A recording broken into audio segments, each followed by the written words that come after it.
Hey, it's your girl KV, and I'm coming to you with Manifest Season 2, Episode 11.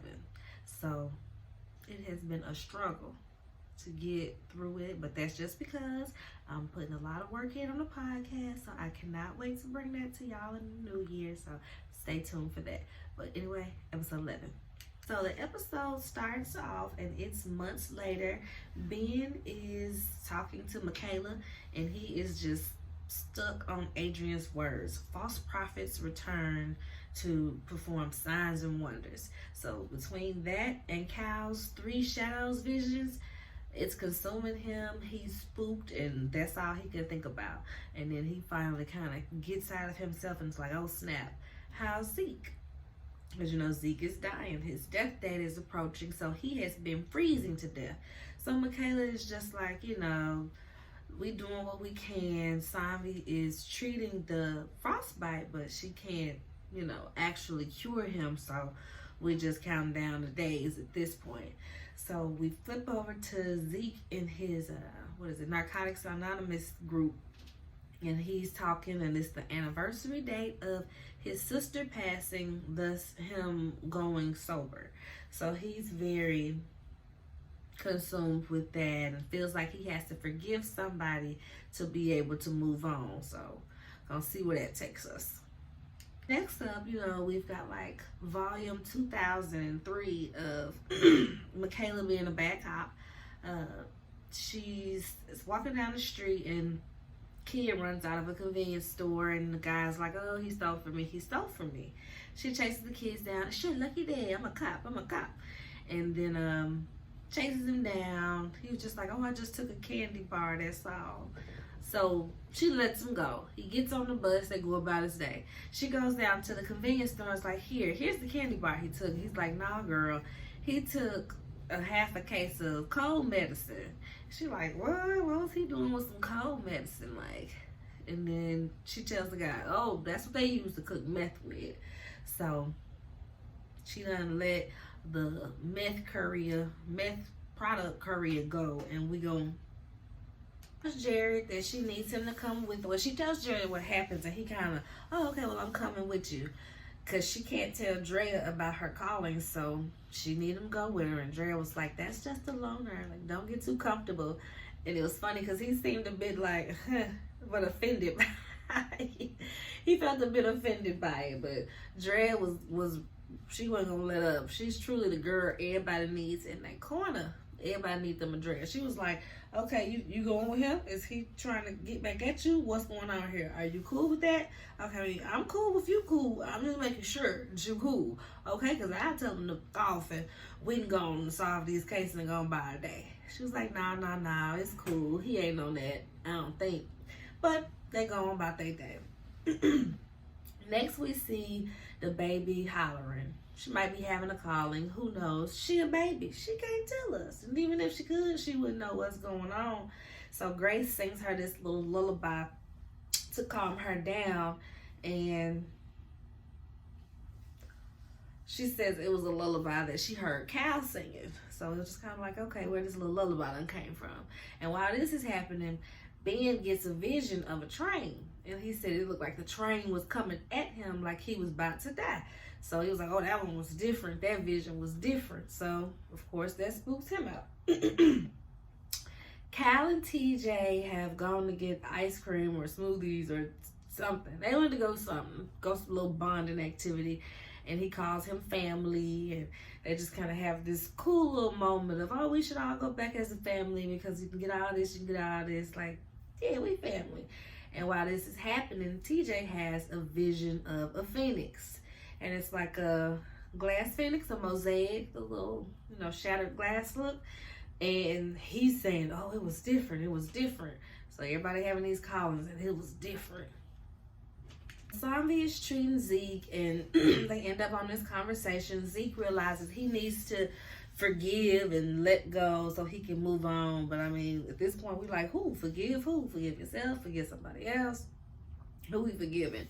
And Zombie kind of wallows in the sorrow with him. Just, they kind of two little peas in a pod right now with all this regret, knowing that they gonna die soon and sooner than later.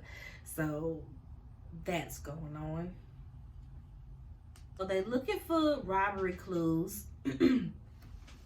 And they go to the bus station and see if they can find the driver, see if he remembered who got on the bus or whatever like that. The guy, the manager or whatever, the guy who's on the shift, he's like, oh, okay, he's the one that was driving the bus at that time. Go ask him. So they go over there and ask him. He's like, a bunch of people get on and off my bus. Like, I don't remember everybody. And they're like, all right, well, is there a camera? He was like, yeah, go talk to such and such. She'll give you whatever you need. Just show her your badge. Like, no problem. So he goes about his day. They go on about their day. So Cal and TJ get home to the Stones, and he's telling them about the Phoenix that he saw. He was like, it looked happy, but I don't know, I just felt sad. It was different. So they were like, oh, those type of stained glass murals with the Phoenix are, all over the bus station. So they pull up some and they're looking through, any of these look familiar? So they see one that looks familiar, head out to that bus station to, see what the calling is drawing them to. And when they get there, there's a man going down in front of them and he drops something. TJ picks it up, gives it to him, and is like, oh, guys, sir, you dropped something. And he looks, he's like, oh, thanks, kid. And looks at Ben and said, you raised him well, Dad. You raised him well. And goes about his day. They kind of sit there and snicker like, this ain't my son, but all right, he's a good man nonetheless. So sure, make everybody smile type deal. So they get down there and they're like, all right, so now what? They're looking around for any clues, what's going on. All right. TJ's like, so is this usually how it goes? You just get out here and wait for something? Ben's like, yeah. So as this is happening, they see this same man that was walking down the stairs, and he just looked stressed. He just laid all up on the little column, and he looked like he sweating, about to hyperventilate, just looking all disheveled. So they're like, hey, look, what's going on? And they see him, as soon as the train is coming up, they see him getting ready to charge out at the train. So they go grab him, and everybody's just like, oh my God. Because he was just inches away from his life, y'all. So clearly this is the train from Ben's vision, and this is why, it felt different, because he was seeing it from somebody else's eyes and had to save that person versus however, the various situations that had been going on previously. At the hospital, Zeke is with his mom, and she's there, being loving and stuff, although she had been mad at him all this time for, feeling like he was responsible for the sister's death. She, seeing that she could lose him, she has to come to her senses and be there for her son, especially so close to what could be his death date. But she don't know that. So she's like, dang, I thought you were doing good. You weren't using no more. He's like, Mom, this isn't from using. I haven't been using. This is from the fire I had. He's like, the smoke inhalation. It's from the smoke inhalation and all of that. So she's just like, okay, yeah, all right. Not quite believing him, just, sad, knowing it's the end. So it really don't matter no way. So TJ and Ben, they're trying to figure out who the guy is that they saved on the platform. So they're sitting there just kind of going through it like, oh, what was his name? Talking to the nurse, he didn't have any ID on him or anything. So we entered in the system. So hopefully somebody comes looking for him. But other than that, we don't know. So they're like, well, he had a music box on him. Let's check out the music box. And as they play in the music box, Ben is realizing this is the same lullaby that Grace was singing that she said she got from Cal. So they're like, okay, well, let's see what they know. Let's take it to them and see if we can pull some memory from it. So they're back at the station reviewing the footage from the bus. And they see, she's like, oh, we got a few kids that fit that description. They go down to the school after they figure out which one. They know that he's in high school, go down to the school to interrogate him. And he's like, oh, I don't know what all this for. I'm not cooking no meth. I don't do meth. I just made some money off the JoJo app, And they were like, what? What is that? Shoot, I was confused too. What is this that you're talking about now? Explain like from your mother. So it's basically an app where you can pick up shifts to steal things, and then they pay you through Venmo after you drop it off at the, wherever, after you take it to them. So you're like, okay, well, where's the drop-off location? Drop-off location, the bus is the drop-off location. So back at the station, he giving them the handle name. Like, that's all I know. So when they get to the station, they go through everything, give him the handle name, finds out it's this guy who had been busted for meth before, buying different stuff or having things on him. Just got out, been out for 4 months, and must be him, because that's when these little things start popping up in the area, or these little JoJo gigs popped up. So at the hospital, Ben and TJ go over to the room. Everybody at the hospital anyway, because Eden got an appointment. So Grace and Eden are there with Cal, of course, and then Cal, the three of them are in the room with Zeke, just checking on Zeke before the appointment or after the appointment, whichever. So he goes in there with the music box, tells them about it. I'm like, where did you hear it? She's like, I don't know. I got it from Cal. Cal like, I don't know. And they started singing it. Oh, excuse me. That was so unladylike. But I don't feel like editing that out. So sorry. Excuse me. So they singing the song. And what's that man's name? I got all off task. Frostbite Man. Zeke. Zeke is like, how y'all know that song? My daddy wrote that song. Like, he used to sing that to me and my sister when we was kids. So they sitting there stuck in their tracks like, your dad is downstairs. Because they're like, when's the last time you seen him?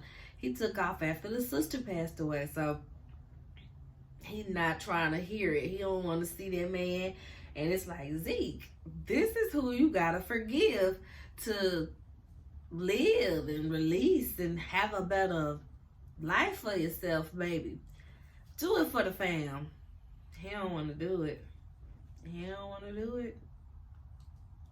Oh, in the other room, TJ is with Zeke's daddy, and he's kind of fussing at him, kind of being hard on him about, why he would do something like that, and don't he got family to live for, and he was just really hard on him because, his mom, did the suey, and he wished that his mom would be there because she did it when he was gone. So I think she said a year, not even a year after the plane took off and was gone. They were gone for 5 years. She had did the suey, so he's feeling like, dang, I don't want for you to have to deal with all that. You don't leave these people out here missing you. And he's like, man, my family don't love me. They don't want me. I did the unforgivable. I left them when they needed me the most. Like, they don't want nothing to do with me. So Zeke is talking to Michaela, and he's just like, yeah, I'm done getting these treatments. It don't really work.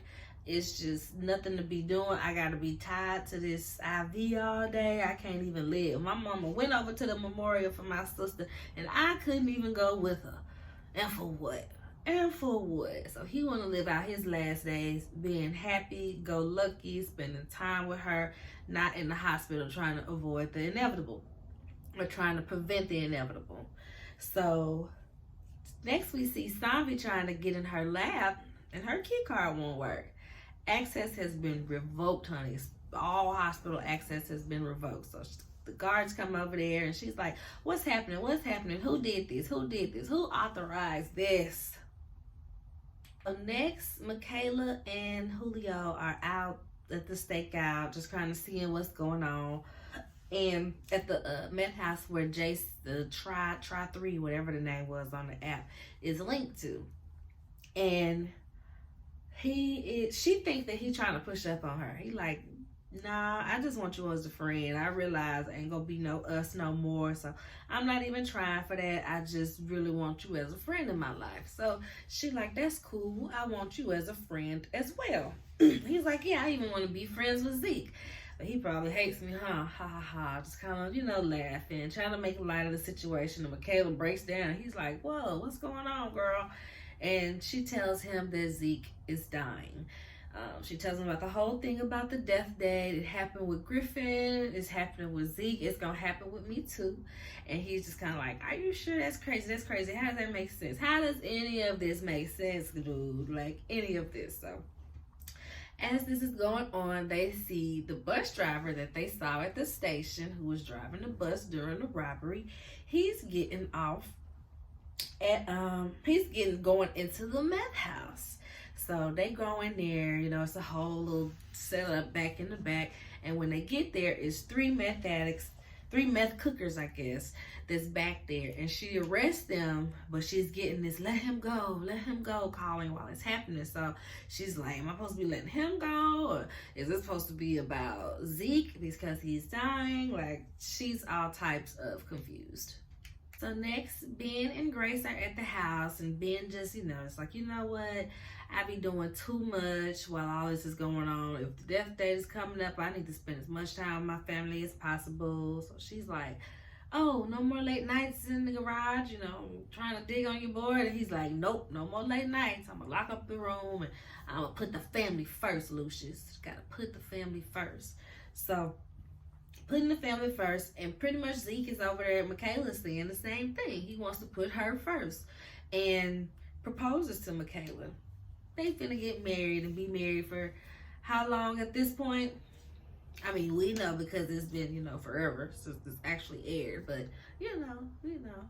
And the episode ends with Cal is telling Ben, oh yeah, I haven't had no callings in a while, after he had asked him that. And then as soon as he kissed him and set him on the bed, he get the 3 shadows calling. And then at the 3 shadows, we flip over to the 3 meth cookers at the police station. So they are indeed the 3 shadows.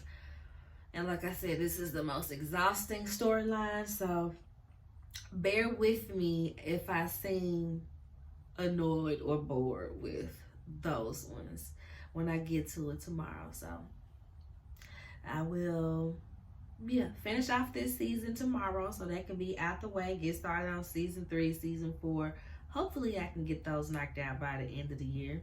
Yeah, I gotta get those knocked out by the end of the year. All right, so thanks and bye-bye.